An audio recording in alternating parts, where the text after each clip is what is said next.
Assalamualaikum warahmatullahi wabarakatuh, Sobat NA sekalian. Jumpa lagi di channel NA yang keren ini. Oke, sobatnya sekalian, hari ini saya akan membawa kabar gembira. Kabar gembira untuk pekerja migran Indonesia di Hong Kong ya. Pekerja migran Indonesia di Hong Kong. Sebelumnya disebut BMI, Buruh Migran Indonesia. Dan sebelum BMI ada lagi TKI, Tenaga Kerja Indonesia. Dan sebelum TKI ada lagi Nakerwan, Tenaga Kerja Wanita. Dan sebelum Nakerwan ada lagi namanya TKW. Baiklah, kita kembali kepada kabar gembira. Tapi karena ini masih dalam suasana kemerdekaan Republik Indonesia, saya ucapkan selamat hari ulang tahun kemerdekaan Indonesia tahun 2021. Merdeka! Baiklah, Sobat Indah sekalian, kabar gembira ini datangnya dari orang nomor 1 di Hong Kong, yaitu Madam Carrie Lam ya. Kalau orang nomor 1 di Indonesia kan Bapak Jokowi ya. Nah, ini orang nomor 1 di Hong Kong, Madam Carrie Lam. Nah, Madam Carrie Lam ini membawa berita gembira kepada PMI, pekerja migran Indonesia yang lagi di tanah air, belum bisa datang ke Hong Kong karena COVID-19 ya. Nah, sekarang saya bacakan saja kabar menggembirakan terkait dengan benang kusut yang selama ini membuat ribuan calon pekerja rumah tangga asing dari Indonesia dan Filipina tertahan, tidak bisa memasuki wilayah negara Hong Kong lantaran situasi pandemik di kedua negara tersebut yang dikategorikan sebagai kelompok negara dengan risiko sangat tinggi sekali. Jadi Indonesia dan Filipina negara yang berisiko sangat tinggi sekali di dalam hal pandemik Corona 19 ini ya. Ya, jadi istilahnya high risk country ya. Nah, saat ini hal tersebut mulai terurai ya. Chief Executive Hong Kong, Madam Carrie Lam, jadi orang nomor 1 di Hong Kong, dalam keterangannya kepada pers hari ini tanggal 24 bulan 8 tahun 2021 menyatakan bahwa rincian rencana tersebut termasuk sertifikasi vaksinasi PRT, pembantu rumah tangga ya, dari kedua negara, maksudnya Filipina dan Indonesia, akan diumumkan pekan ini. Jadi dalam minggu-minggu ini ya diumumkan. Madam Lam mencatat bahwa kedua negara berada dalam kategori berisiko tinggi, high risk untuk COVID-19, dan pengunjung yang divaksinasi dari tempat-tempat itu perlu menjalani karantina selama 21 hari. Ya, 21 hari. Kalau mau datang ke Indonesia sudah boleh, tapi tetap di karantina 21 hari dengan beberapa syarat yang telah saya sebutkan di atas ya. Jumlah asisten rumah tangga asing yang bisa kembali ke Hong Kong melalui pengaturan khusus ini harus dijatah, harus dikendalikan, katanya Madam Carrie Lam ya. Ia mengatakan pihaknya tidak bisa mengizinkan ribuan asisten rumah tangga asing masuk setiap minggu. Ribuan itu nggak bisa boleh masuk setiap minggu. Jika tidak, kemungkinan memiliki lebih banyak kasus dikonfirmasi, baik ditemukan di bandara atau selama masa karantina. Jadi dia takut di bandara atau di dalam masa karantina 21 hari itu paparan daripada tenaga kerja migran kedua negara ini mulai kelihatan atau mulai terjangkit. Jadi kemungkinan memiliki lebih banyak kasus yang dikonfirmasi baik ditemukan di bandara atau selama masa karantina di hotel akan membebani sistem rumah sakit umum Hong Kong katanya. Menurutnya pemerintah akan menunjuk hotel. Jadi hotel-hotel yang untuk para migran yang akan bekerja di Hong Kong, pekerja migran ya, sudah ditunjuk hotelnya khusus untuk para PRT menjalani karantinanya. Hotel ini akan berbeda dari hotel yang ditunjuk untuk warga penumpang lain yang menjalani karantina setibanya di Hong Kong. Jadi khusus ini Sobat Ena sekalian, khusus untuk pekerja migran dari kedua negara Filipina dan Indonesia. Jadi dari negara-negara lain hotel untuk karantinanya berbeda. Saat ini kami telah mengamankan satu hotel dengan sekitar 400 kamar. Jadi sudah diamankan satu hotel spesial untuk pekerja migran kedua negara ini. Kami akan mencoba untuk mendapatkan satu lagi. Nantinya mereka akan mendapatkan satu lagi karena para PRT kembali secara bertahap, kata Madam Lam. Ia menghimbau kepada majikan para PRT asing untuk lebih sabar dengan sistem karena ada beberapa ribu dari mereka yang terdampar di Filipina dan Indonesia yang tidak akan dapat kembali ke Hong Kong dalam waktu yang sangat singkat.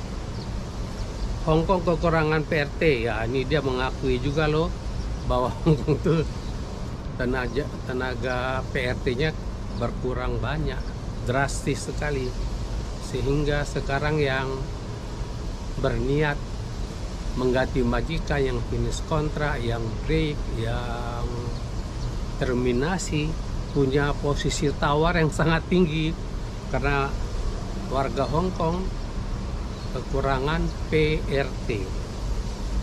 Jadi kalau yang finish kontrak terutama kalau mau mencari majikan boleh cusi lah. Cusi ini boleh pilih-pilih karena dia punya posisi tawar yang baik sekali. Bisa nawar lah karena apalagi yang sudah pengalaman kan, harga juga bisa negosiasi ya dengan majikan. Karena majikan yang kaya-kaya di Hong Kong ini masalah gaji biasanya tidak terlalu dipikirkan. Yang dipikirkan mereka itulah dapat pembantu yang qualified, kerja baik, sayang sama anak, sama kungkung, sama popo dan lain-lain. Yang penting kerjanya baik. Saya bacakan lagi, Hong Kong kekurangan PRT setelah penerbangan dari Filipina dan Indonesia dilarang pada April dan Juni menyusul lonjakan infeksi virus corona di kedua negara. Pada hari Minggu tanggal 22 bulan 8 yang lalu ya, Menteri Tenaga Kerja Filipina Silvestro Belo mengatakan bahwa sebanyak 3.000 pekerja dari Filipina akan segera dapat memasuki Hong Kong ya. Tidak dapat keterangan ini dari Menteri Tenaga Kerja Indonesia ya berapa yang bisa masuk ke pekerja migran Indonesia ke Hong Kong, belum ada. Dari Menteri Tenaga Kerja Indonesia belum ada, tapi apa sudah ada saya juga tidak dapat info yang akurat. Jadi kalau Sobat NA punya info lain tolong ditulis di bawah ini, ada komen ya. Jadi kita berbagi info aja ya. Penyiar publik RTHK ini maksudnya Radio Televisi Hong Kong melaporkan bahwa Thomas Chan, Ketua Serikat Agen Tenaga Kerja Hong Kong, mengatakan bahwa sebanyak 8.000 pekerja telah menerima visa untuk bekerja di Hong Kong. Jadi dari kedua negara itu sudah diterima oleh mereka di negara masing-masing. 8.000 orang telah menerima visa, tapi datang ke Hong Kong belum bisa karena pandemik. Dari jumlah tersebut, lebih dari setengahnya dikatakan telah mendapat 2 dosis vaksin COVID-19. Mereka memenuhi syarat untuk datang ke Hong Kong setelah pengaturan diselesaikan. Sementara itu, Madam Lam juga menyinggung tingkat vaksinasi kota Hong Kong yang tidak memuaskan. Sejauh ini lebih dari setengah penduduk dari 7,5 juta orang, setengahnya telah mendapatkan dosis pertama vaksin COVID-19. Sementara lebih dari 40% telah menerima kedua vaksin tersebut. Selain itu, Madam Lam ini orang nomor 1 di Hong Kong ya, Sobat Ena sekalian, memberi syarat kuat terhadap sektor swasta dengan mengatakan bahwa karyawan harus disuntik. Jadi karyawan-karyawan di Hong Kong diharuskan vaksinasi. Jika mereka tidak dapat atau menolak untuk divaksinasi, maka setidaknya mereka harus diminta untuk secara teratur menunjukkan tes negatif COVID-19. Jadi swab setiap seminggu sekali kalau nggak mau divaksin, agar mereka dapat terus bekerja katanya. Jika tidak, kami tidak akan yakin. Jika ada kasus yang dikonfirmasi, akan ada infeksi yang menyebar di komunitas Hong Kong katanya. Jadi sebagai tambahan ya, pemerintah Hong Kong itu dalam situasi dalam pekan-pekan ini juga mereka bekerja sama dengan kedua konsulat ya, baik konsulat Indonesia maupun konsulat Hong Kong. Mereka itu lagi merundingkan bagaimana caranya mendapatkan sertifikat vaksin yang asli dari pemerintah kedua negara. Jadi mereka yang nggak mau yang sertifikat sertifikat yang meragukan gitu. Jadi lagi dirundingkan bagaimana caranya ketika pekerja migran ini sampai di bandara Hong Kong, mereka bisa menunjukkan sertifikasi vaksin dari kedua negara tersebut yang asli. Demikianlah tadi kabar gembira Sobat Ena sekalian, baik di tanah air maupun di Hong Kong. Sekali lagi merdeka. Ya, merdeka. Kita merdeka tahun 1945 bulan Agustus ya, tanggal 17. Tapi perlu sobat ketahui juga bahwa sebelum merdeka, Indonesia ini sudah sejak tahun 1908 dia dipimpin oleh para kiai-kiai ya, para kiai-kiai Indonesia itu sudah mulai bergerak melawan pemerintah Belanda. Tahun 1908 sudah dimulai dipimpin oleh Haji Cokro Aminoto. Jadi puncaknya tanggal 17 Agustus 1945 maka dideklarasikanlah kemerdekaan Indonesia setelah berdarah-darah ya. Seperti yang peristiwa 10 November yang dipimpin oleh Bung Tomo dengan teriakan Allahu Akbar, Allahu Akbar, Allahu Akbar, akhirnya Indonesia merdeka tahun 17 Agustus 1945 yang dipimpin oleh deklaratornya Bapak Bung Karno dan Bapak Bung Hatta. Nah, saudara-saudara dan Sobat NA sekalian, demikianlah tadi kabar gembira dari pemerintah Hong Kong untuk pekerja migran Indonesia yang sekarang disingkat jadi PMI ya. Dulunya BMI, buruh migran Indonesia. Dan sebelum buruh migran, TKI, tenaga kerja. Saya ulangi supaya jangan rancu ya, sobat-sobat NA sekalian. Jadinya ada lagi tambahan kira-kira 8 tahun yang lalu. Sejak namanya TKW, Nakaruan, TKI. Jadi 8 tahun yang lalu ditambah lagi apanya ya, gelarnya yaitu pahlawan Ya, kira-kira ya 8 tahun yang lalu ditambah lagi gelarnya jadi pahlawan devisa. Pahlawan devisa ini sangat populer ketika saya dulu pulang ke Indonesia. Di setiap bandara, terutama bandara Jakarta Soekarno-Hatta ya. Sekarang bandara itu ada di daerah Banten. Dulu di daerah Jakarta itu, sekarang karena ada provinsi Banten, masuk daerah Banten ada tulisan selamat datang pahlawan devisa. Begitu juga ketika saya turun di bandara Surabaya, ada tulisan-tulisan seperti itu. Tapi sekarang sudah tidak ada. Tidak tahu ya kenapa.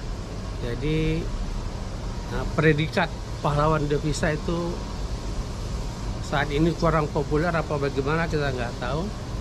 Yang sedikit saya akan ceritakan mengenai pahlawan devisa, tapi ini pahlawan devisa dari negara Filipina ya.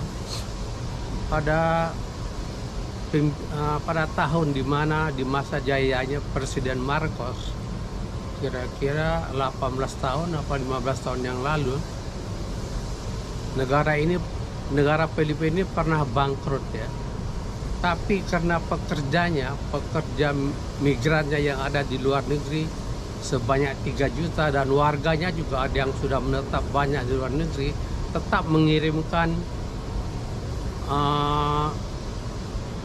ke keluarganya di Filipina setiap bulan. Jadi bayangin 3 juta orang pekerja migran itu dan warga yang ada di luar negeri mengirimkan ke keluarganya di Filipina setiap bulan, sehingga ekonomi Filipina yang harusnya bangkrut lama-lama bangkit lagi karena ditolong oleh devisa dari luar negeri tersebut. Demikianlah tadi sobat Ina sekalian mengenai cerita pahlawan devisa. Tapi pahlawan devisa, cerita yang saya sampaikan barusan ketika rejim Marcos berkuasa pada waktu itu di Filipina, sehingga karena devisa yang dikirimkan oleh pekerjanya di luar negeri, negara itu tidak jadi bangkrut, ekonominya berputar lagi karena kiriman uang dari luar negeri tersebut. Demikianlah tadi sobatnya sekalian. Kalau ada yang mau disampaikan tolong di komen, mohon maaf sebesar-besarnya. Kalau ada yang salah tolong diperbaiki, mohon maaf sebesar-besarnya. Wassalamualaikum warahmatullahi wabarakatuh.